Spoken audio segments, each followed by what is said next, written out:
மீனாட்சிபுரம் கிளை நூலகத்தில் தேசிய நூலக வார விழா.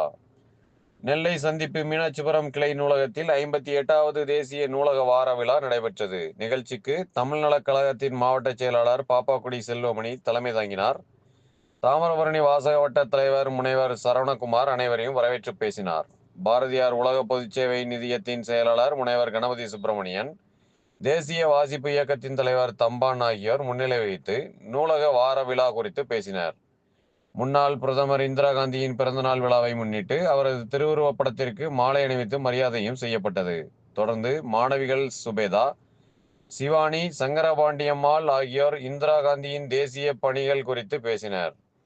கலைப்பதிப்பகத்தால் சமீபத்தில் வெளியிடப்பட்ட முன்னாள் முதல்வர் கலைஞர் கருணாநிதியின் பகுத்தறிவு கதைகள் 10 நூலினை முன்னாள் துணை ஆட்சியர் தியாகராஜன் அறிமுகம் செய்து பேசினார். தொடர்ந்து பதிப்புறு முனைவர் பட்டம் பெற்ற தேசிய வாசிப்பு இயக்க தலைவர் தம்பானுக்கு பாராட்டுகளும் தெரிவிக்கப்பட்டது. தமிழ் வளர்ச்சி பண்பாடு மைய செயற்குழு உறுப்பினர் புன்னைச்செழியன், நிழல் இலக்கிய தளம் பிரபு, எழுத்தாளர் அகரம் தளவாய், காவல்துறை ஆய்வாளர்கள் பாக்யராஜ், சேதுராமன் ஆகியோர் வாழ்த்துரை வழங்கினார்கள். நூலகர் அகிலன் முத்துக்குமார் நிறைவுரை ஆற்றினார். நிகழ்ச்சியில் புரவலர் சங்கரனைனார், பொன்னையா, புகைப்பட கலைஞர் சுவாமிநாதன், சுப்பிரமணியன், பாலகிருஷ்ணன், சதாசிவம் மற்றும் பள்ளி மாணவ மாணவிகள், தமிழ் ஆர்வலர்கள் பலர் கலந்து கொண்டனர். கலந்து கொண்ட மாணவ மாணவிகளுக்கு புத்தகங்களும் வழங்கப்பட்டது. புரவலர் திட்டத்தில் சேர்ந்தவர்களை பாராட்டி நன்றி கடிதமும் வழங்கப்பட்டது.